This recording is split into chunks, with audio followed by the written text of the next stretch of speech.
Hello দর্শক, টাইগারদের head coach Chandika হাথুরুসিংহের সিংহের রিপোর্ট হাতে পেয়েছে বিসিবি সভাপতি নাজমুল হাসান পাপন। হাথুরু রিপোর্টে কি লেখা আছে, কি সিদ্ধান্ত নিতে যাচ্ছে পাপন, দেশের ক্রিকেটে কি হতে যাচ্ছে, তাহলে কি হাথুরু বাদ পড়বে হেড কোচ থেকে? বিস্তারিত জানতে ভিডিওটি শেষ পর্যন্ত দেখুন।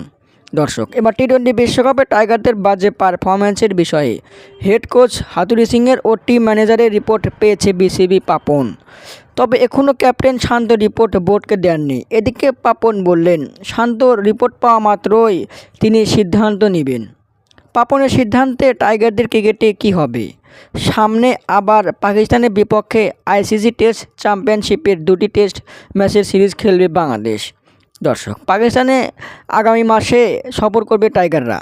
দর্শক, গত ওয়ানডে বিশ্বকাপের ব্যর্থতায় গঠিত তদন্ত কমিটির রিপোর্ট এখনও পায়নি তিনি।